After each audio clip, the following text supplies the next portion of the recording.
Hey, good afternoon, everyone. We're glad to have y'all in with us here this Tuesday afternoon. I hope that everybody's doing good. I don't know about where y'all at, but where I've been at for the last 2 days or last 3 days, the weather has been absolutely beautiful. I live down here in what some people call L.A., Lower Alabama. Chad, how you doing today, man? I'm doing good, bud. How about you, Stacy? I'm doing good. Guys, we got a couple special guests going to be in with us tonight. Hopefully, we still waiting on another one to pop in. Hey, and if Joey Kirby is watching, Joey, I just sent you an invite on your wife's thing on her iPad. So, man, if you see us, you're welcome to pop in with us anytime. We got Damon in the house with us. And, hey, look who else we got here with us tonight. We got old Danny Huffman. He popped in. Hey, he got here last minute, didn't he? Hey, man, listen, making his grand entry in with us. Hey, Danny, if you're on your phone, see if you can turn it sideways and it'll give you a bigger view right here. Look right there, man. You go. There you go. Guys, we looking forward to tonight's show. I know many of y'all are. Got Danny Huffman with us and Damon with us tonight. Damon, I'm going to let you introduce yourself and just tell us a little bit of tell us a little bit about yourself. I'm going to get that spit out. I'm Damon Ligon. I'm from New Albany, Mississippi. I fished the North Mississippi Team Trail.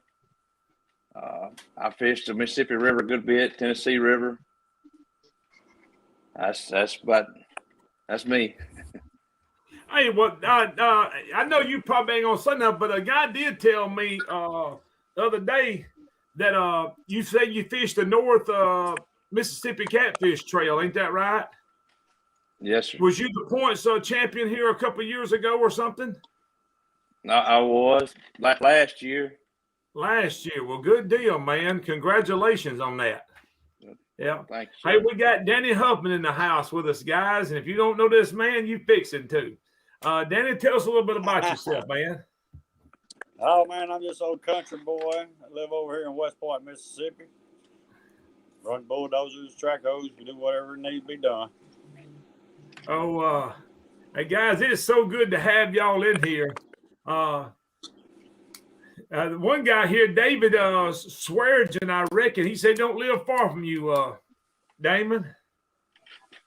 Right. North Mississippi Catfish Club said, "What's up, guys?" So they in the house with us this afternoon. What's up? Pole Bender Presley's in. Who's that? Pole Bender Presley. Pole Bender Presley. He don't live far from me.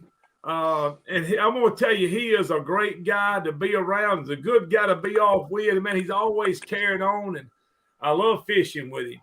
I want to say before we get started, Damon and Danny, if something happens and somebody calls your phone during this show, and it happens to maybe you can't hear what we're saying or we can't hear what you're saying, just jump off and hit that link and come right back in, because sometimes it will mess up every now and then. But don't panic. Just exit out and hit the link and just come back in. We're going to give people a few minutes here, and we're going to get to talking tonight. Guys, I want you, if you would, to tag a couple friends. I'd appreciate that very much. Let's get over 100 views in here tonight. We don't like many more being able to have that. We're going to talk about fishing on the Mississippi River. And from what I've heard, these guys right here is just two of the best around. And they can I know one thing. They're good teachers, because they sure helped me out. And I'm going to tell that here in a minute. But, guys, I want you would share this right here tonight. And we're going to get talking catfishing in just a little bit. And I encourage you, if you would, guys, what makes this program what it is and seem like to make it the best, we encourage you to ask questions. If you have a question, if you have something like that right there, we encourage you to ask it. If you're in chat and you see where somebody's asking something and maybe you know the answer and can help them out, I encourage you, if you would, talk here amongst yourself and let's help each other out if there's some stuff going on that they don't know about and you do. We'd appreciate that so much. Danny, I'm gonna say a little bit about this, and we're gonna get ready to get started. I met Danny and Damon. I seen y'all around on Facebook. We happened to be fishing over on the Mississippi River down around Helena one afternoon. Me and Michael Hilliard, and here they come over there, and they was talking to me, and Danny just kept on, and I told him I was glad he did. Come on and get on the boat with us. I think you made a statement, hey, you need to learn how to bump. I know you're just an anchor and dragging guy. And he was right. But I didn't have a clue. And Danny, I tried bumping one time, I think 2 years ago when I was at Memphis, and about 20 minutes into it, I done set that over there. And Joey said, what you doing? I said, Joey, if this is what you want to do, I'm going to let you do it, but I'm just going to sit here and watch you. I said, because I'm so frustrated and aggravated with it, I don't have a clue what I'm doing and don't even know which direction to go to from here. You know, Stacy, though, a lot of times it's like that when you're trying a new technique. I've told this story before, man. When me and John were learning how to drag baits, dude, we would throw everything in the bottom of the boat and say, this is the dumbest thing I ever heard of, and just slap up and go fish off the rope. Well, but you just keep on with it. You pick it up. Well, Chad, you know, when y'all I can remember when you first started dragging baits, because you was calling me a good bit.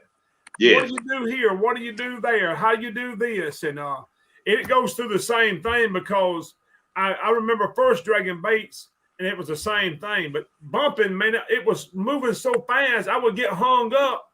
And next thing I know, all my lines off my reel, me trying to snatch it back. And you're like me. I know you didn't like that braid, not none.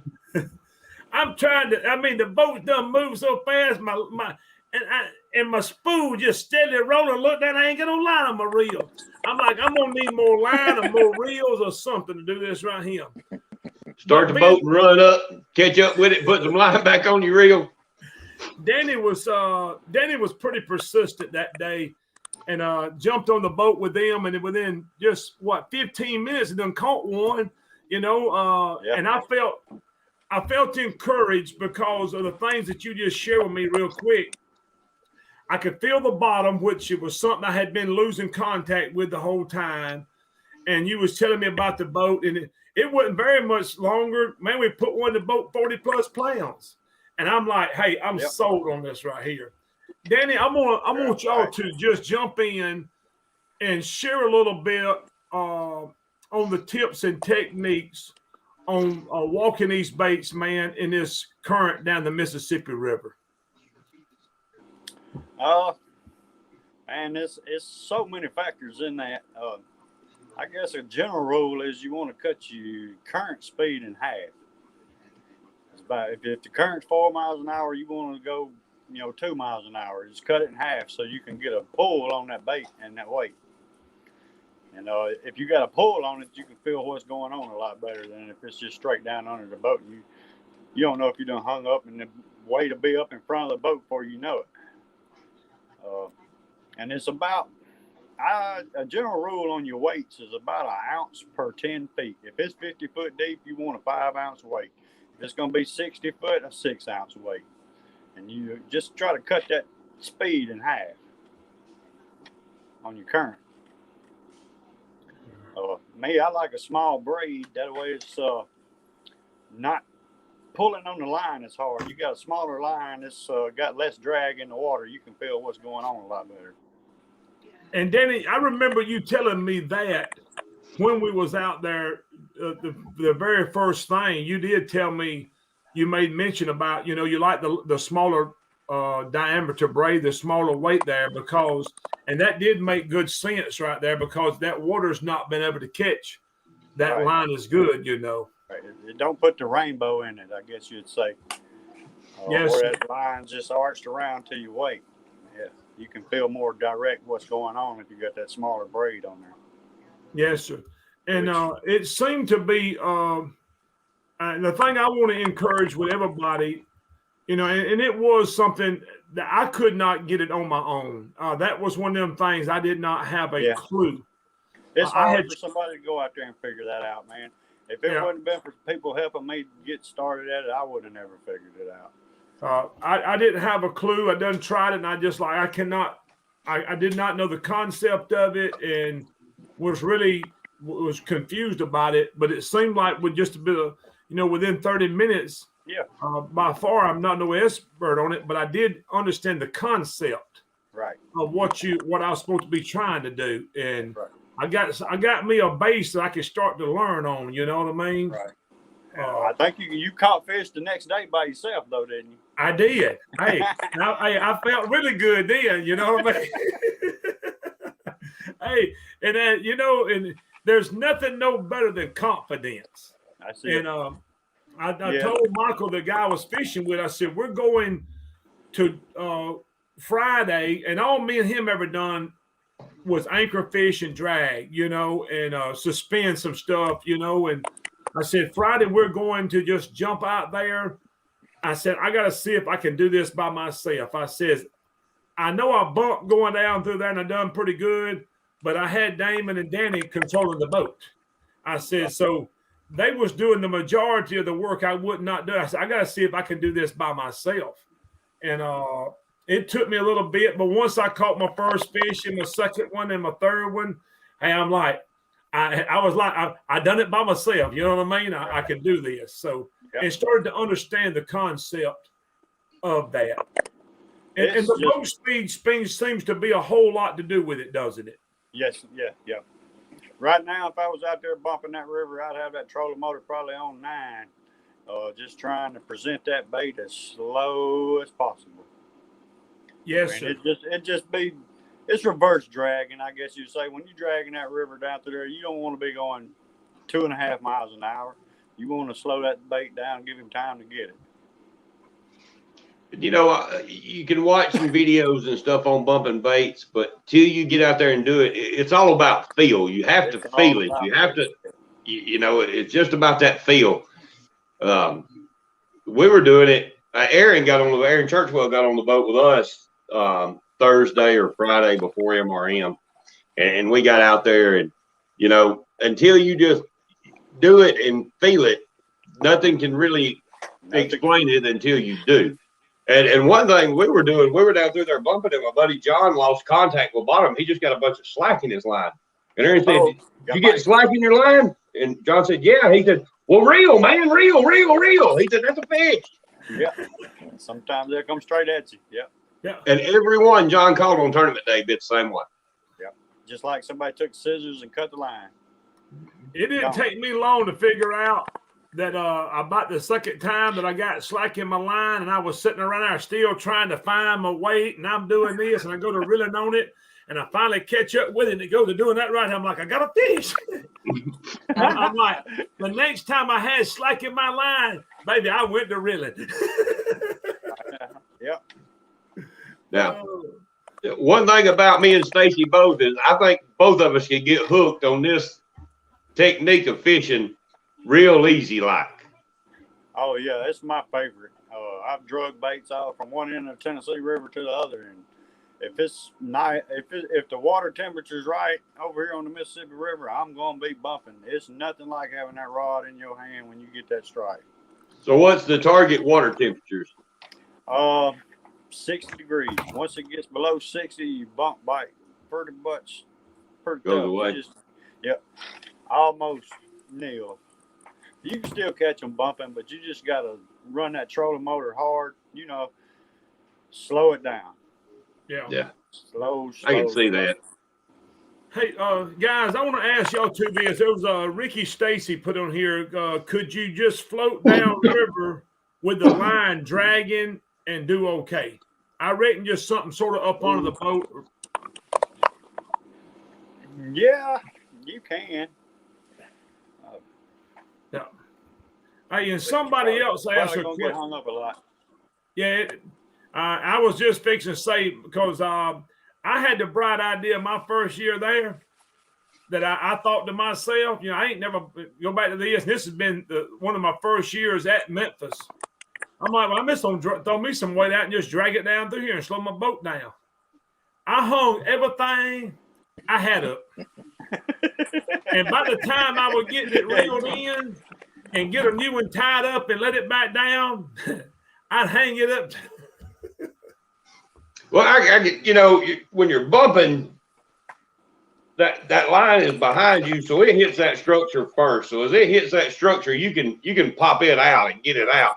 If you're dragging it behind the boat, once it hangs, it's too late. It's too late. Yep. I have noticed. Go ahead. Yeah, I'm more in like I try not to thud the bottom with a heavy weight. I try to use the lightest weight that I can possibly use and just skip it down through there. I guess it would be the way to say it. You just barely want to touch the bottom as it's going down through the river, and you just get hung up so much less. Yeah. Just barely tinkling and skipping it down through there. I did notice a couple of times when I got hung, I just jerked it and it just popped out of there. Yeah. And me, I like to fish no closer than 250 feet to the boat. I mean, I won't mind way back yonder. I mean, it skips a lot better. You get hung up a lot less when it's way 250, 350 feet where I want to be at. Do you use a line counter reel, Danny? Yes, sir. Yep. There was a Marcus Whitlock asked here, what pound braid that you use? I use 50-pound tests. That's all I need. I've caught them 100 pounds. So right at it. Yeah. I know that I know a lot of people that don't like braid. Only time I fish a braid is this right here. But if you're gonna make contact with the bottom, you're gonna need braid because you're not gonna be able to feel nothing with mono. Right, that mono has too much stretch to it. You can't really feel what you need to feel with mono. Yeah. Now, of course, my hook's tied on with mono.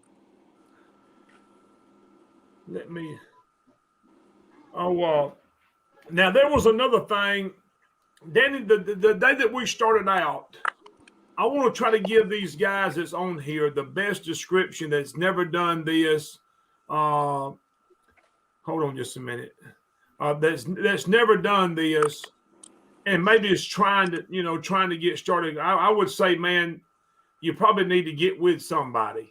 But it wouldn't hurt to get with somebody. But the easiest way to take off with that bumping without anybody with you is get out there in the middle of that river and have your trolling motor on like 1. I mean, just upstream, of course, and have it on 1 and drop that bait down to the bottom. And when you feel it hit the bottom, start increasing that trolling motor until the weight starts pulling out. And then once it gets out there, if you need to, you can come back down off the trolling motor a little bit to match your weights. So it should just match the weight with the trolling motor. And you would probably have to change weights out a couple times to figure out what weight you wanted for the speed that you wanted. You may have, if you want to fish slow, you'd have to have a heavier weight. If it's hot, August, fish are biting, put a light weight on there and zoom down through there. Yeah. And that's some good advice right there, because if you just pull out there, just put your trolling motor barely running and just drop it down the bottom. And like you said, start to increase your speed then. And you can feel the bottom. You'll be able to feel the bottom. And as you increase your speed, then you're going to start trying to feel that weight go back from you. Right. All right. Yes.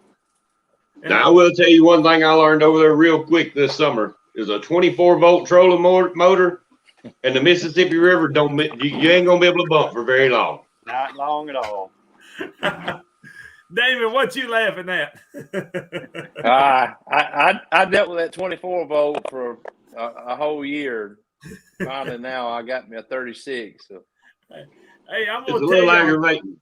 Hey, I'm telling you, I got some stories to tell when it comes to bumping, and of all my trial and errors. And we was over there the first year, and I'm trying to bump, and I said, man, I can't get my boat to slow down. And I had a 24-volt trolling motor. That thing was on 10. That's as high as it would go. And I'm still going backwards 3 miles an hour. I'm like, I don't think this is going to work. Yep. What size hooks are we using when we bumping? I'm a Diachi D85 guy. Love them. Is them circle hooks? Yes, sir. Yeah, them right there is circle hooks. Yep. Somebody asked if you were using dragging weights when you do that. When we were doing it, we were using cannonballs. Cannonballs all the way. Cannonballs. It gives more surface area of that sinker to fill that bottom with. Yeah, it falls straight. Yeah. Yep. A little bank sinker, it's got to fall and flip over before you feel it hit the bottom. Mm-hmm. Nothing wrong with them once you learn how to use them, but a cannonball is the easiest way to go. There's been several questions about how long of a leader and that kind of stuff. Y'all want to kind of walk us through your setup, how you rig? And I come off the reel with 50-pound test braid down to a 3-way swivel. It can be whatever 3-way you want. Then I use 6 to 18 inches on my leader line, and then my hook line is from the 3-way to a chain swivel, and then to the hook, which that may vary from 3 to 6 foot. The longer the leader, the more fish I catch. 6-foot leader. So you really like a long leader? Yep. Yeah, it's in that old crazy spinning, swirly stuff out there, and I just feel like you're fishing more water with a longer leader. Yes, Natural sir. presentation. Yep. Yeah, and that makes sense. It sure does. I use mine so long, I can't even cast it. I just have to stick it over the side of the boat and drop it out. My leader will be long as the rod. Yeah. Wow. Now, one thing me and Stacy were talking about at MRM, right before tournament day, the night before, that front came in and it kind of pushed those fish down into the mud. And Stacy and I both noticed it the day we were out there fishing. I took and clipped my cannonball directly in onto my 3-way. Yep. Do you ever find there's a time when shortening that lead leader makes a big difference? It sure does. Yeah. This past weekend, we was just sitting on spotlight, walking baits back, which is similar to bumping, but you want to use a heavy enough weight for it to stop whenever you want it to stop. We had some structure marked, and we sat, a couple 100 feet up in front of it and walked bait back. And we didn't catch any fish until we come off the lead leaders. Yes, sir. Let me see what else. Had them down short, caught fish. Yeah. And me and Chad had made mention to me about it, and I told Chad, I said the first or second fish I caught that was in the mud, I had my leader coming from my 3-way to my cannonball. I took it off. I said, I'm gonna try to get my bait down a little bit closer to the bottom. Yeah. That's it. Yep. And I do the same thing if I'm dragging baits. I do the same thing. I'm gonna have a float on my line. And if I catch one in the mud and that seems like where they're fixing to go, I'm fixing to adjust my float to get my bait down closer to the bottom. Yep. Yeah, we're finna be plowing the bottom that day, ain't we? Hey, you got that right. Damon, what's your favorite technique? Is it bumping, or did you do anything else too? I do some dragging, on the reservoir lakes around here, Grenada Lake, Sardis Lake, Moon Lake. But I've recently learned to love the bumping game. It's definitely a lot funner. Yeah. Now, is that what you had mostly done before, was drag baits and stuff like that? Yes. Yeah. I reckon you started fishing with Danny. He done put the crathing on you there, didn't he? He's got me hooked for sure. I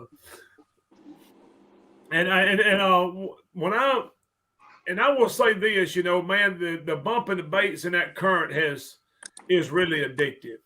It is. It's one of the funnest techniques you'll ever find. Yes. And if you're going to tournament fish, I want to say this to the guys that's out there. The better you are at different techniques, the better tournament fisherman you're going to be, especially when you find yourself fishing all kind of different scenarios, because there's times you may be fishing with no current. There's times you're going to be fishing with little current. There's times you're going to be fishing with a lot of current. And it really helps to know all these different things and be really successful at it. And different weather conditions make those fish do different things. And if you're well rounded, you can use all techniques at your disposal. You're gonna catch a fish somehow or another. Hey, there's two questions right here, and I want to ask. One of them was, what is the best bait that you feel like's on the Mississippi River? And Chad Scott Childers asked, what size bait? Is there a specific size that you like to use, or just go with what you like? It ain't no best bait over there. It's the Mississippi River. The catfish are going to eat anything. For me, I use skipjack, and that's just because it's easy. I mean, I go out to the freezer, get a couple packs, and go to the river. It's days when skipjack I outfish shad, and there's days shad I outfish carp, and carp vice versa. And I mean, it's not really a best bait, but skipjack is going to be hard to beat. Yeah. Now I'm going to ask y'all this: when you're out on the Mississippi River, do you spend a lot of time? This guy here asked, do you look for the fish before you ever start, or you just sort of get out there and just start, then trying to find them? Yeah, start and try to find them. Yeah. You're covering so much water. Yes, sir. Them curves in that Mississippi River, it's going to most of the time be shallow on the upside of the curve, deep in the curve, and shallow when you come out of the curve. I like to start up above the curve, fish all the way through it, and let the fish tell me where they're at. Yes, sir. Yes, sir.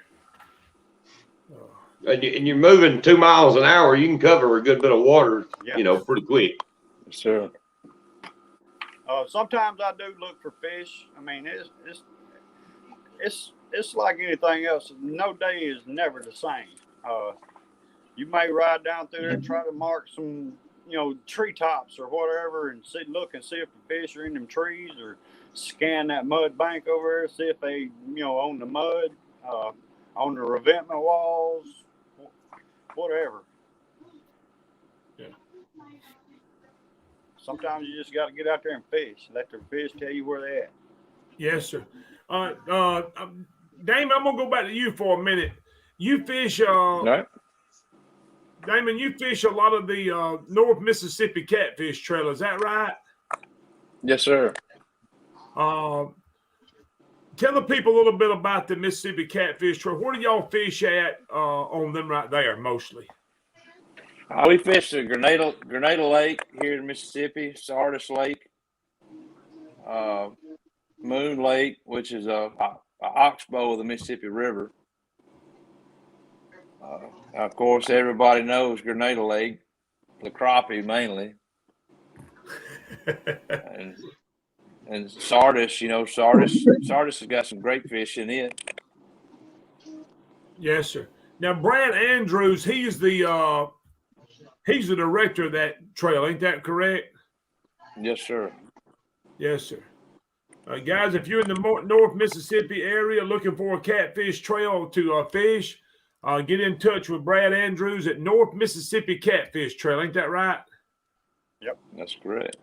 Danny, do you fish that trail with them too, any?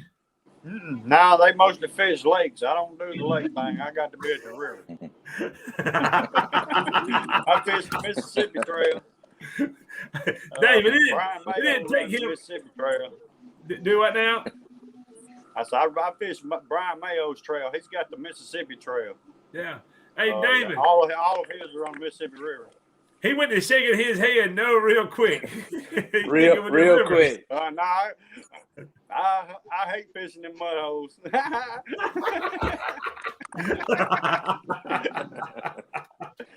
it's not a possibility of a 100-pounder being there, I don't want to be there that day. I understand that. So you fish with Brian Mayo, his tournament, is that right? Yep. What's the name of that trail? It's the Mississippi Trail. Mississippi Trail, guys. Does he fish Mississippi River? Is that going to be it? Yep. Tunica to Greenville. Tunica to Greenville, guys. If you're looking for a catfish trail of fish down in that area, Brian Mayo, he's the director of it. y'all get in touch with him. I know he'd love to have y'all being a part of this trail right here. And you can fish with one of the best guys I know of right here. He's on our screen tonight. Oh, Danny Huffman. I can't wait to get over there with you again. Yeah. I was just talking to Damon earlier. I was hoping to make it before the wintertime kicked in, but I told you earlier, a while back, I didn't know if I was going to be able to, but as soon as the temperature gets back up in the spring or early summer, we're going to have to make us one of them day or two trip, fishing trips. Oh, yeah. Yeah. Looking forward. Hey, Stacy, Chris Baggett asked if you use a trailer hook when you're bumping. I don't. I lose enough hooks anyway. Hey, you don't need to go lure 2 at a time, do you? And Mr. Charles Crook asked if you used a fluorocarbon line on your weight line for a better feel of the bottom. No, or do you just use mono? I just use mono. It's so short on that weight line, it ain't got no stretch to it. 6 to 18 inches. Oh. I use an 80-pound on my hook line. Yeah. I've come to find out that I like the 80. I like 80 plus. I like the 80-pound leader line. That's what I like. I like that 80. It's still easy to tie. That 100 whoops me up, boy. That I've got some 100 that I had to get because I didn't have nothing else there when I was trying to buy some, and it is aggravating to tie. There's a difference of tying the 80-pound versus the 100. There is a difference. Yeah. That'd be the difference in 20 and 40. Hey, it's pretty stiff, and I've got a pair of pliers on it trying to cinch it down. I mean, it's pretty tough. I don't want anything that I'm worried about that knot slipping back through. That's right. That 80 is what I use too. And we got a handle over there on our boat. And when I tie that knot, I cook that hook in it and I just snatch it down and it's good to go. Yeah. That's it. Hook it on one of them SmackDown rod holders and pull it. Hey, I got one mounted beside my chair, and somebody asked me, said, "You ever use it?" I said, "I use it all the time. I use it to cinch his hook down." If you'll get you one of those little SmackDown line cutters and put it right there beside you, that's the handiest thing since sliced bread. I got you. I went to 80-pound leader line a couple years ago, and before that I was fishing with 50. And when I went to the 80, I have absolutely had no issues with my leader line. And I reckon they would beat that 50-pound up a little bit. I don't know. I wouldn't check it so much. But that 80-pound, man, it's heavy enough and big. It can take a beating. Yeah. Me and Damon was fishing up there, pre-fishing that for the MRM. I picked up a rod, and that 80-pound mono looked like you took a knife and shaved it. Just had curls up on it. Yeah. I said, "Watch this, boy. This is going to be the one I catch him on today." And it wasn't long. I caught like a 50-pounder on it. It was the saddest thing you've ever seen in your life. Yeah, but that 80-pound can handle it. I mean, it can handle a beating. That's the thing I've noticed about it. It sure can. I was having a few issues, but when I went to that, Joey, I don't know if he's tuned in or not, but it ain't many times I've ever had I've hung into a fish and had one get away from me. But one day we was up there and man, that rod doubled down, son, and I reached up there and I love to set the hook. And I set back on it and it come loose and I'm like, well, I missed him. And I reeled it up out of the boat and it was my leader line was broke. And I looked at Joey D and I says, that won't happen again. And that day he called me when we was headed home. He said, where you at? I said, I'm at Bass Pro Shop. I'm buying 80-pound leader line right now. I went from the 50 to the 80 and I ain't had that problem since. That's right. Damon, on your you like to drag baits. Is there a preference that you like to get set up? No, not really. Just trial and error, figure out what the fish want. Just like bumping. Yeah. Sometimes they want the longer leader, sometimes they don't. Yeah. And I want Go ahead. Sometimes they want a big bait. Sometimes they want them small. It's it's always different. Yeah. Do y'all when you're fishing? I know that most people do, and this is how I figure things out. If I'm fishing with a partner, me and him's fishing, and so if we were just bumping, I'd be like, one of us is gonna have a big bait, one of us is gonna have a small bait. I don't know if anybody else ever does that, but I'm like, we can't have big bait and little bait on the same pole. I'm gonna have one, you're gonna have the other one, and if there seems to be a pattern, we're gonna figure that out. Then we're gonna all switch to the same thing. Yeah, Stacy, I caught a 77-pound fish on a piece of bait, a skipjack minnow. Yeah, that big. Not as big as my pinky finger. Yeah. A lot of time it'd be me and my wife fishing, and the big difference between us is heads and bodies. Yeah. Sometimes they want the head, predominantly catch more fish on the head. Next day it may be you catch they don't want the head to eat the body, or a fillet or a chunk. Yes. We was fishing on the day of the Mississippi River Monsters, and like, listen, I'm telling you, anybody fishes with me, you're gonna have to almost fight me for the head. You're gonna have to tackle him to get a head from him. Yeah, I'm the same way. And do you know, by the end of that day, I had a bucket full of heads laid up on the front of that boat. Because every fish, it didn't take me long to find out the fish I was catching come on body parts. And That's right. I think Michael might have said, "You ain't gonna fish with these heads." I said, "Man, the last 3 I done caught been on body parts. I'm fishing with the body of them." Yep. And it's crazy how that can happen, but it is days that it makes a difference now. It does. It is. And it won't be any rhyme or reason to it. Mm-mm. I mean, they just do it. Hey, let me see right here. I missed him. Brian Mayo asked a question right here. He said you ought to show us one of your bumping rigs that you had. I'm trying to find I'm still at work. I don't have one. Oh. I'm still at work. I don't have one. I hadn't got one close by either. Brian Mayo said, "Tell them what I like." The tail. Mayo is gonna fish with the tail. Oh. And we've got some fish on tail. My wife starts whooping him, and then he'll swap over to what she's fishing with. Oh. Yeah, and if I had a rig here, there would be no problem to show it. Yeah. One of the guys here, Sterling here, put on here says, always try both sides baits and let the fish tell you what they want, and that's what you got to do. That's it. That's 100%. That's it right there, and that's it. Yeah. A lot of times when we're fishing, we'll have a big, small, big, small, big, small. We'll just kind of alternate them around the boat. Mm-hmm.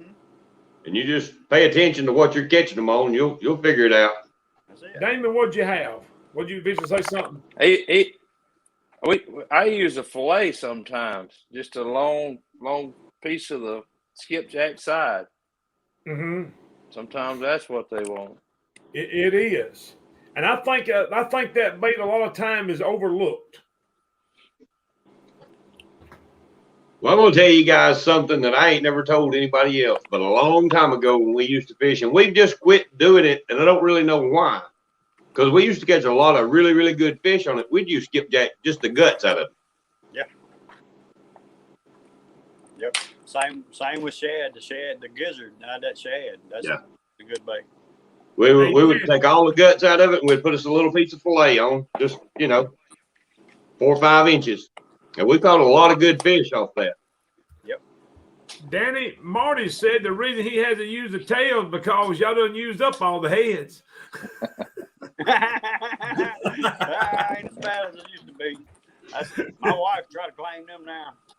I can't go fishing without her. Yeah. I was She's trying to see all the big fishes. Hey, Marcus Whitlock asked, "What rod do you recommend for the most feel?" It's a bumping rod. I use B&M bumping rods. No reason why. B&M's right here in my hometown. I can swing by there and get one. Stacy, what do you use? Well, I started using the that Boss Hog heavy action, and it seemed to do really good. I can feel the bottom with it, so I'm good. You know, I'm really impressed with it. I'm hearing a lot of good stuff about that rod. A lot of really good stuff about that. Well, after the day of fishing with you, I had a bass rod that a big old heavy duty bass rod, like a striper rod that I was bumping with. And so that's what I had. That's what I was using. And it was really sensitive, but I was really thinking, I don't know, man, if this thing's going to have, what if I tie into a 60-pound catfish? Is it going to be able to hold him, you know? I kept going through my mind, and and I'm like, I don't need to hang into him with this thing. And so Charles had let me use the Meat Hunter. The Boss Hog heavy action. And so I took my reel off of it that Friday and put it on it. And it wasn't but a minute. I'm like, I don't know if I'm going to be able to feel the bottom of this rod or not like I could with that bass rod. But I could feel it just as good, if not better. And I knew then, I'm like, if I hang into one of this rod, I'm going to be able to do something with him. So I felt more confident then. Right. Well, when we went over there, we didn't have a bumping set up. We only fish the Mississippi River one time a year, typically. And I wasn't going to spend the money to buy a bumping rod. So we took our Big Cat Fever Hellcat extra heavies, and that's what we bumped with. And they did just fine. Yeah. Just a little heavier. Just a little heavy. Yeah. And I would say, you give it on a pivot, and you're just kind of working it with one hand. It wasn't bad. Right. Guys, before we jump off, go ahead, Danny. B&M come out with a 7-foot bumping rod, and I'm really digging that little shorter rod. In a day's time, that 6 inches don't sound like a lot out there on the end of that rod, but when you pick up that 6-ounce weight 2 million times in a day, you can tell the difference at the end of the day. Danny, that 7-footer is what I'm liking. Yeah, and maybe y'all can help with this right here. Justin Hay asks, is there any certain reel that you would recommend? I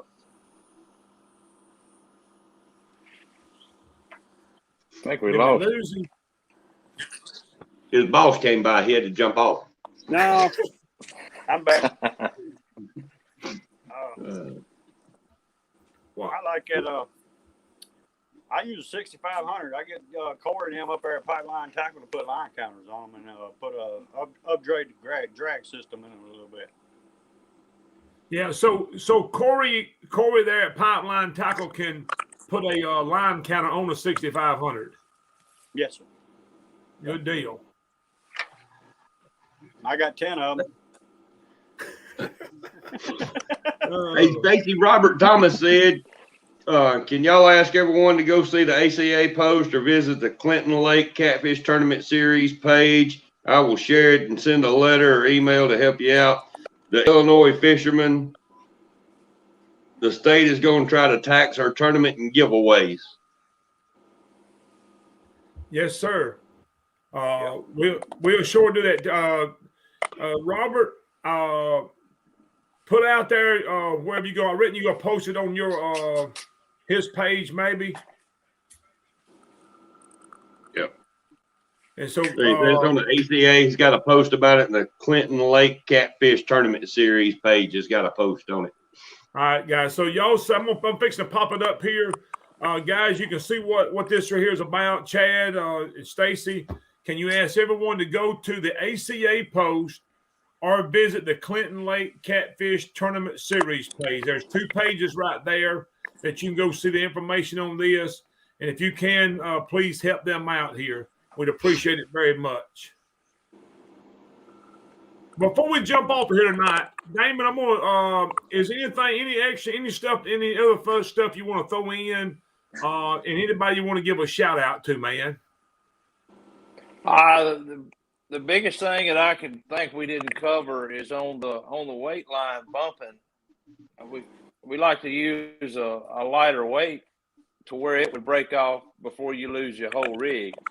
This time when it hangs, you're going to lose your weight line. We use, 15, 20 pounds, something 15, like 20, that. Yeah, 20-pound test. Yeah. Right. That's a good idea, too.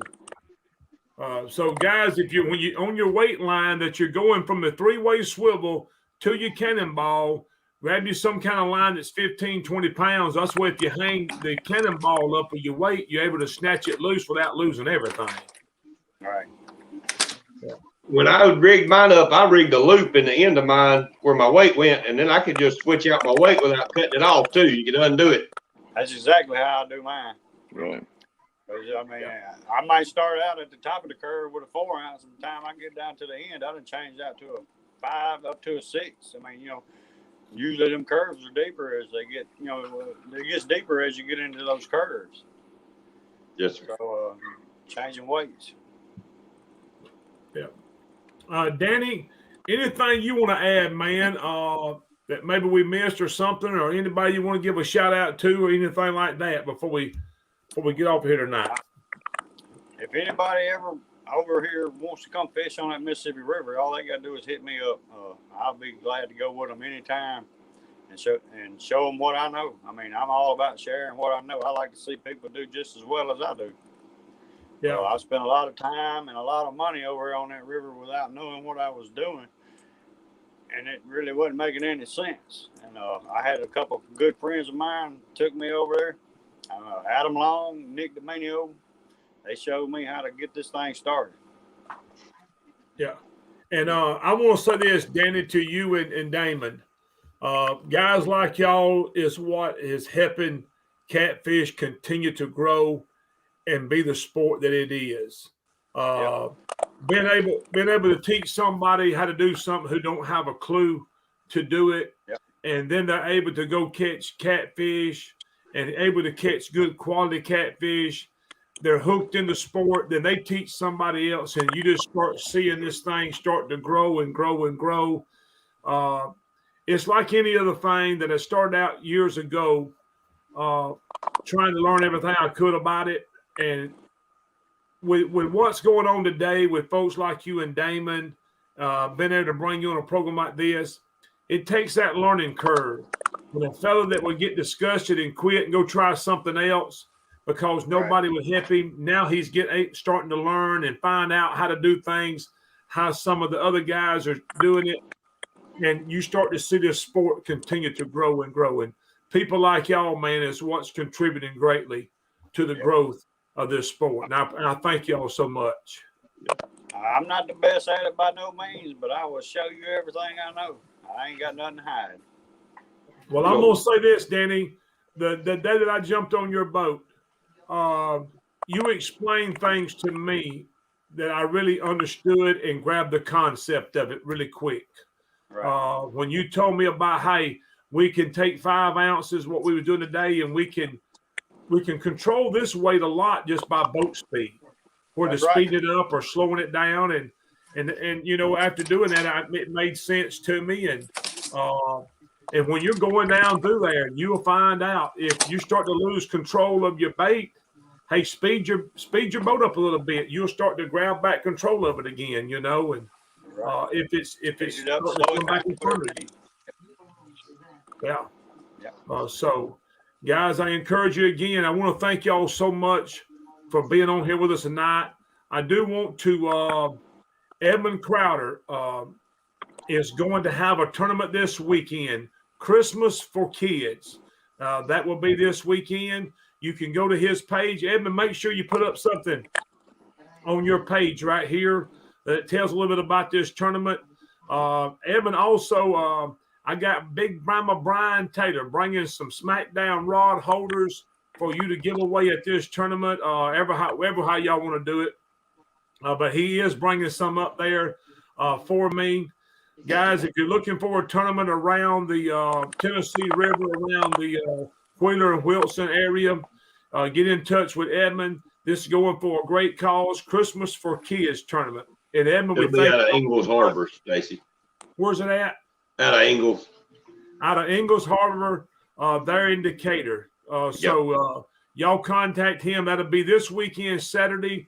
What else do you know about it, Chad? $100 entry fee. There's no prize money given back. It's all the entry fees go to buy Christmas for needy kids in the area.